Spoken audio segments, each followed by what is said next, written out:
Hello, ഇതെൻ്റെ വീടിൻ്റെ അടുത്തുള്ള ഒരു കുളം നിറഞ്ഞിട്ട് ഒഴുകിപ്പോകുന്ന വെള്ളമാണ് കേട്ടോ. അപ്പോൾ അത് റോട്ടിൽ കൂടെയാണ് ഒഴുകണത്. നല്ല രസമാണ് കാണാൻ, വീടിൻ്റെ തൊട്ടടുത്ത് തന്നെ. അപ്പോൾ ഞാൻ അവിടുന്ന് അടുക്കളയ്ക്ക് പോയപ്പോൾ ഉച്ചത്തേക്കുള്ളതൊക്കെ രാവിലെ തന്നെ ആയിട്ടുണ്ട്.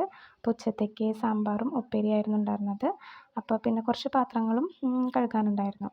പിന്നെ ഞാൻ അവിടെ നിന്ന് ഇറങ്ങിയിട്ട് ഇപ്പോൾ പോണത് വാൾവ് തുറക്കാനാണ്. അതായത് വെള്ളം എടുക്കണത് ഈ വാൾവ് തുറന്നിട്ടാണ് വീട്ടിലേക്ക്.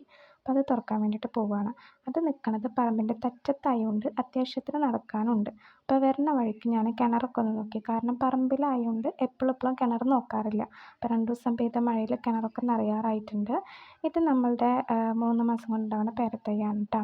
അപ്പോൾ ഞാൻ വീട്ടിലേക്ക് എത്തുമ്പോഴത്തേക്കും ആകാശമൊക്കെ പെട്ടെന്ന് ഇരുട്ട് വന്നു. കാരണം നല്ലൊരു മഴ വരുന്നുണ്ട്. അപ്പോൾ ബാക്കിൽ കവുങ്ങുപറമ്പായതുകൊണ്ട് തന്നെ അവിടെ നിൽക്കുന്നത് അത്ര സേഫ് അല്ല. കാരണം കവുങ്ങ് നന്നായിട്ട് ആടുന്നുണ്ടായിരുന്നു. അപ്പോൾ ഞാൻ വേഗം വീട്ടിലേക്ക് വന്നിട്ട് വേഗം ജനലുകളൊക്കെ അടച്ചു.